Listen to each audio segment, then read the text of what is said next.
Welcome to the Listen and Learn English podcast, where you can learn English naturally, without stress, without pressure, and without dry grammar drills. I'm Emily.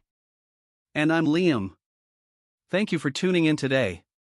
We're here to talk about your English journey, not a perfect one, but one where you keep moving forward, little by little, every day.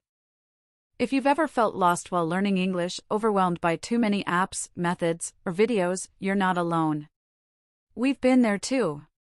But then we realized something: fluency doesn't come from cramming or doing everything at once. It comes from small, daily habits that build real progress over time. In each episode, we'll share real strategies that work, simple tips you can try right away, and ways to make English feel like a part of your everyday life, not just a subject you study. And trust me, you don't need to be perfect. You just need to start. Whether you're walking, cooking, or just looking for a little motivation, we're here with you. So let's get into today's episode. And remember, just a little effort each day can completely change your journey.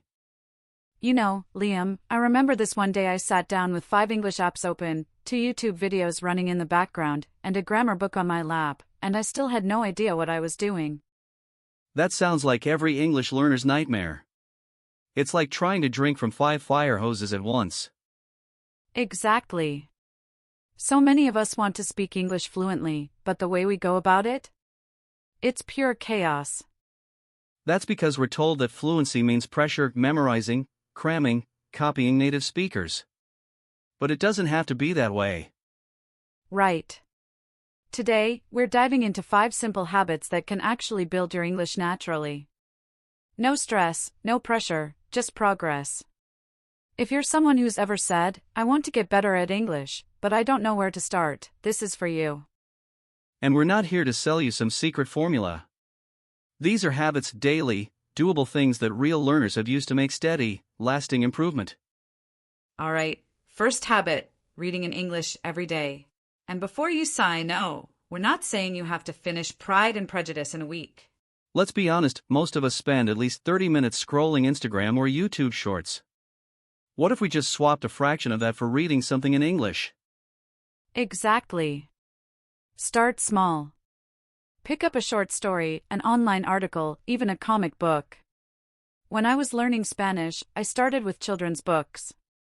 No shame in that, they're clear, engaging, and often beautifully written. And here's a trick that changed the game for me: read out loud. Totally. When you read out loud, you train your brain and your mouth at the same time. You're not just understanding the words, you're producing them. Try this: read one sentence silently, then say it aloud. Repeat if you need to. You'll be amazed how quickly you start noticing rhythm, pronunciation, and useful phrases. And honestly, it starts to feel fun. You're not just reading English, you're speaking it, feeling it. Let's move on. Habit number 2, listening. This one's underrated. People assume listening is passive. But the truth is, it's one of the most powerful tools for fluency when done right. I had a student once who said, "I watch English movies all the time, but I still don't understand native speakers." And I asked him, "Are you listening, or is it just background noise?" Big difference. Passive exposure helps over time, but if you want to improve faster, you've got to lean in.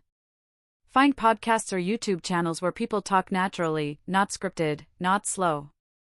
And here's a tip: start at your level. Don't dive into political debates or stand-up comedy if you're still struggling with basic conversations. Exactly. Use subtitles. Replay things. One of our listeners told us she listens to every podcast episode 3 times. The first time, she understands 40%. The second time, 60%. By the third, she's repeating phrases out loud. That's real learning. That's fluency in motion. Habit 3 might scare people the most: speaking every day. But wait! Before you panic, no, you don't need a native speaker friend or a tutor. You've got yourself. One of my favorite things to recommend is narration. Talk out loud about what you're doing. I'm making tea. I'm slicing onions. Oh, this smells amazing. Sounds silly, but it trains your speech muscles. I used to record myself. Just 5 minutes a day. Listening back, I noticed the weird patterns, the awkward pauses, and I improved. It was painful at first, but worth it. And if you do have someone to talk to, fantastic. But if not, use your phone. Use a journal. Even reading text messages out loud counts. You don't have to perform. You just have to practice. Habit 4 is immersion.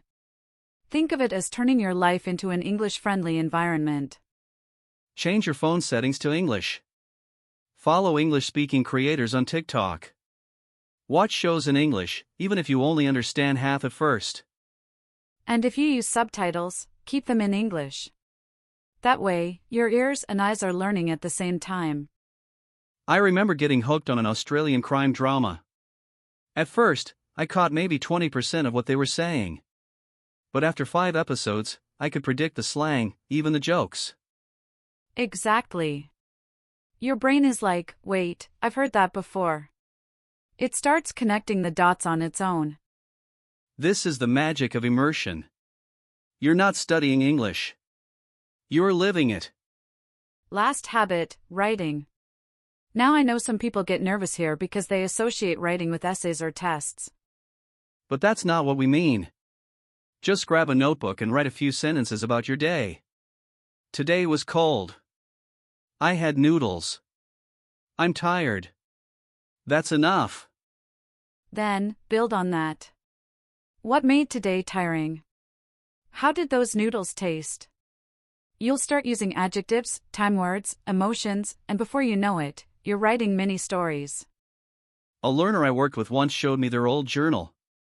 The first entry was 6 broken sentences. 2 months later, fluent, emotional reflections on their goals. The transformation was amazing. And don't worry about mistakes. That's how we learn.